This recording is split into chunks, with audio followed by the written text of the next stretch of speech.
Welcome to the Thinking Crypto podcast, your home for cryptocurrency news and interviews. If you are new here, please hit that subscribe button as well as the thumbs up button and leave a comment below. If you're listening on a podcast platform such as Spotify or Apple, please leave a 5-star rating and review. It supports the podcast and it doesn't cost you anything. Well, folks, we got some interesting news coming out from Ripple CEO Brad Garlinghouse. He retweeted Paul Grewal's comment yesterday about the SEC going after Ethereum. And here's what he had to say. The SEC picked fights with the industry and is losing badly in the courts. They're now fighting fellow regulators like the CFTC and falling behind international counterparts. At what point will the SEC realize they will lose the war against Ethereum just as they lost against XRP? Wow. Big statements here from Brad, and great to see that Brad is bypassing the tribalism and maximalism that we see from some XRP holders who want to see ETH go down just because they're mad about Bill Hinman. I've often stated you have to separate the two things. Ethereum is just software. It's just a token, right?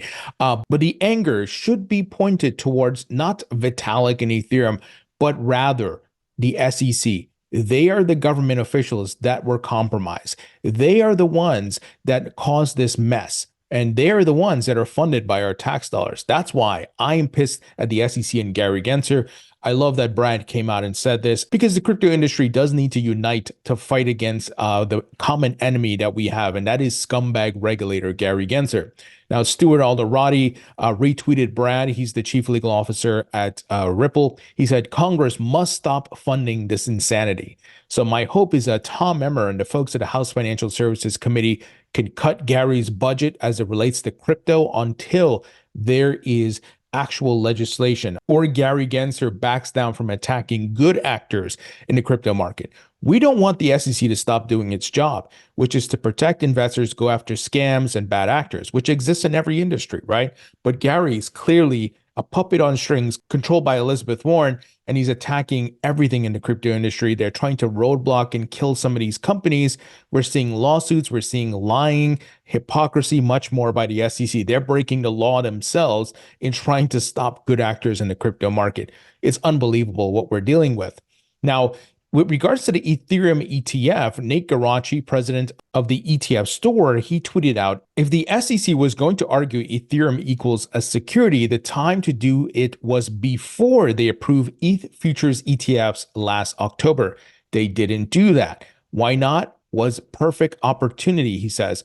Also, too late to make correlation argument, in my opinion. If okay with grandma buying ETH futures ETF, then why not spot? So this is a big problem for the SEC because they have been operating under the premise that it is a commodity. The futures were approved. They went through all of these things. Now, all of a sudden, Gary's doing a 180.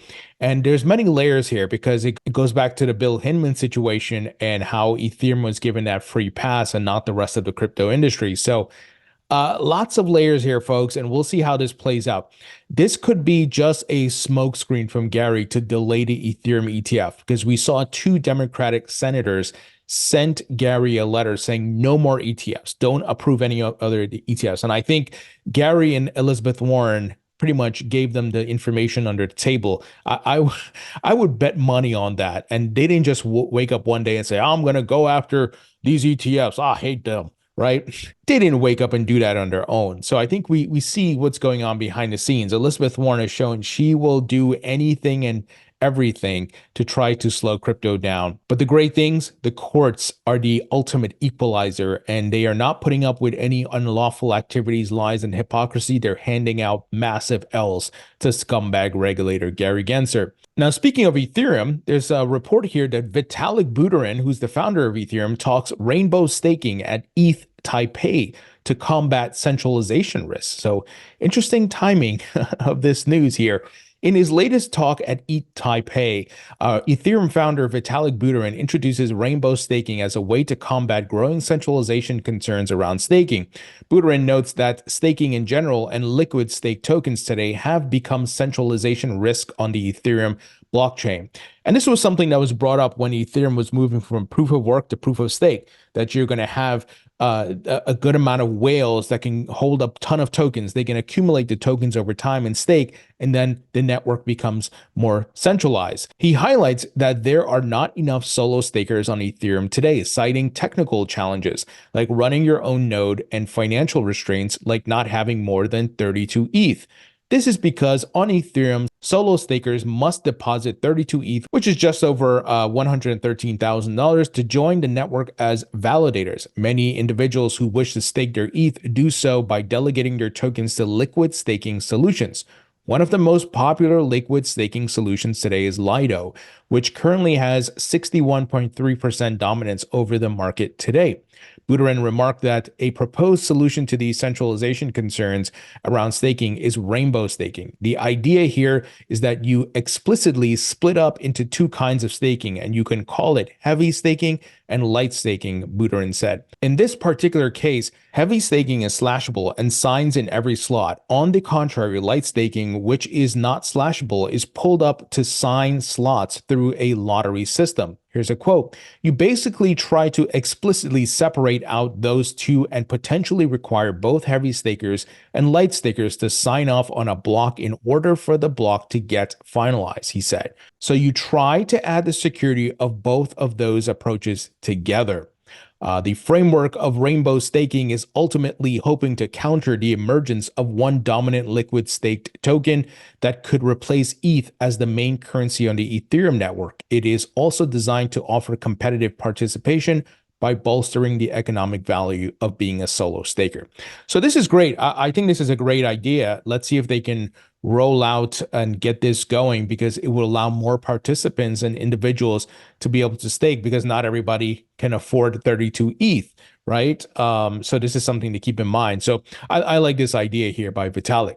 Now, a quick word from our sponsor, folks, and that is VeChain, which is one of the top layer one enterprise level blockchains out there. They are building incredible Web3 and decentralized apps.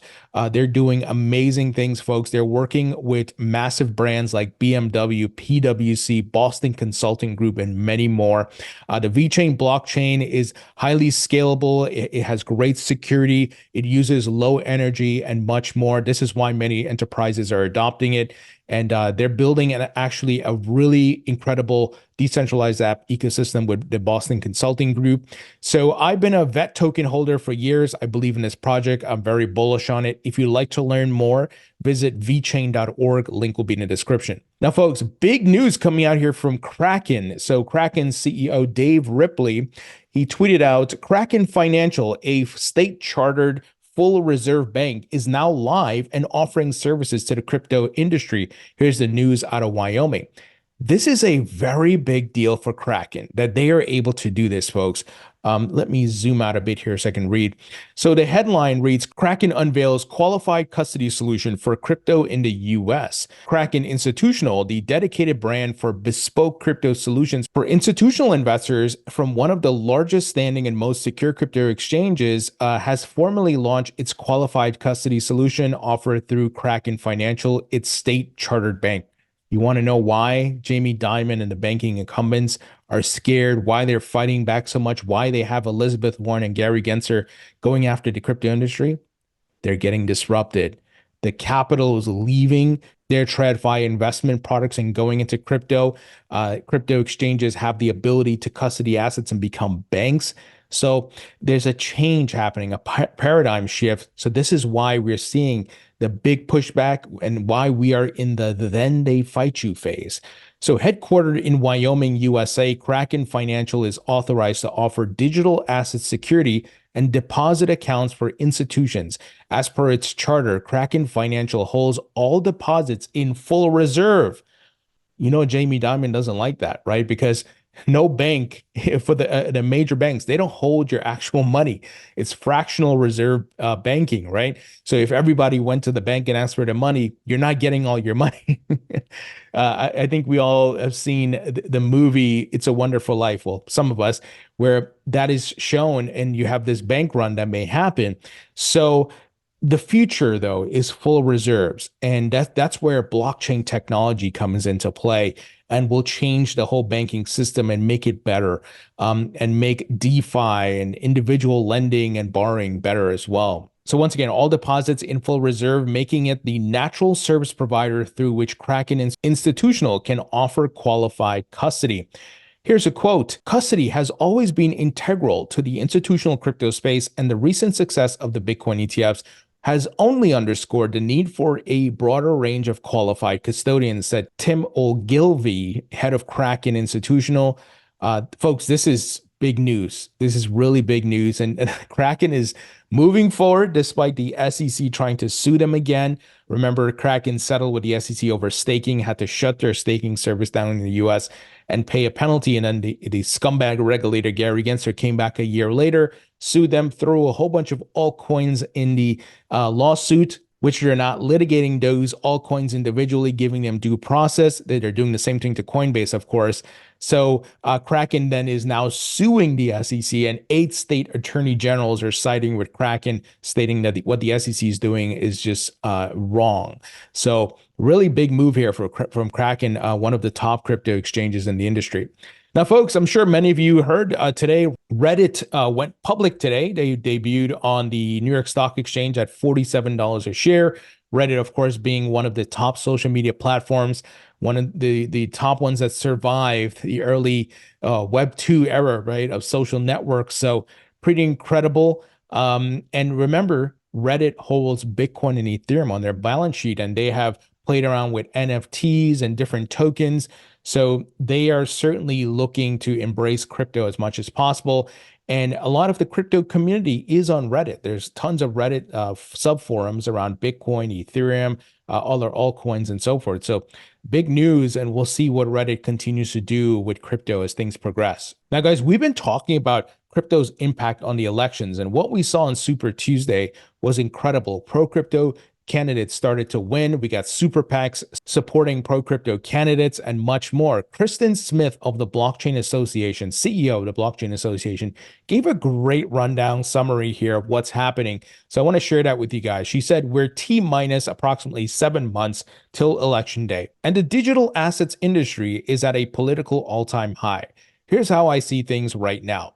There's a growing segment of American electorate that we think elected officials and those running for office should pay more attention to, people who care about the future of crypto.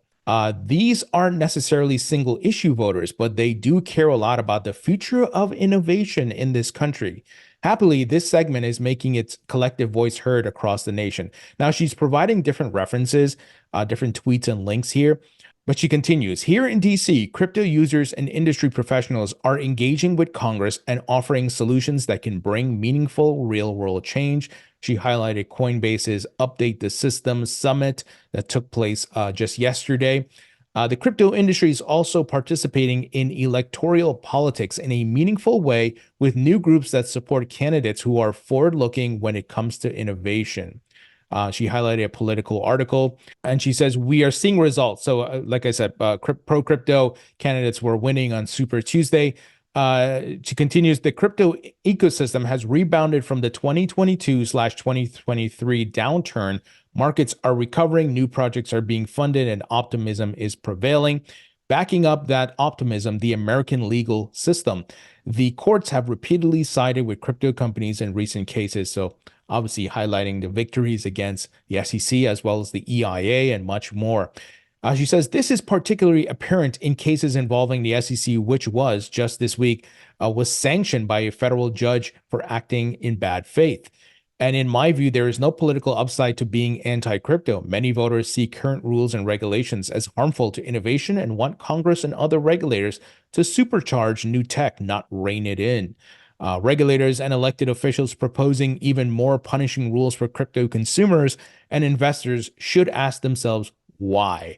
If thousands of Americans are yelling that such rules would force them to close their businesses and or move their registrations overseas, the question should perhaps be, how can we craft pro-business rules that protect consumers rather than drive them away? I'm optimistic as ever. As I told the Boston Globe, I think 2024 is the strongest politically that the crypto community has ever been. She says here, final item, "We say this a lot, creating robust political advocacy and fundraising capabilities for a new and growing industry is like building a plane while trying to fly it. I think we're closer than ever to having all the pieces in place." I think she's spot on here, folks. And money talks in Washington, and so do votes. So we're seeing a massive change here. And remember, millions of Americans own crypto.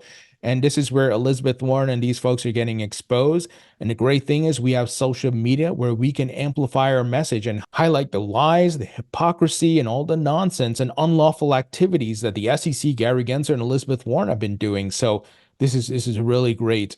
We are moving in the right direction. We need to get Congress to act, but we're moving in the right direction. And speaking of votes in DC, guys, a friendly reminder, I will be at the Digital Chamber of Commerce DC Blockchain Summit in May, from May 15th to the 16th. There are 2 days. 15th is a summit. The 16th is an education day where you go in Capitol Hill, meet with legislators and so forth. I'll be there. If you would like to attend, check out the link in the description. You can use the code ThinkingCrypto to get a discount. And if you don't want to attend the summit, it is the more pricier ticket. You can come to the education day, which is a lot cheaper, but a great experience. And I would love to meet some of you there and talk about things, and we can make our voices heard. So be sure to check out the link in the description to learn about the blockchain summit, the DC blockchain summit, and that's hosted by the Chamber of Digital Commerce. Well, folks, that's the news. Leave your thoughts and comments below. Hit the thumbs up button. Follow me on all social media platforms. Subscribe to my free email newsletter. Link will be in the description. Thank you for watching and listening, and I'll talk to you all later.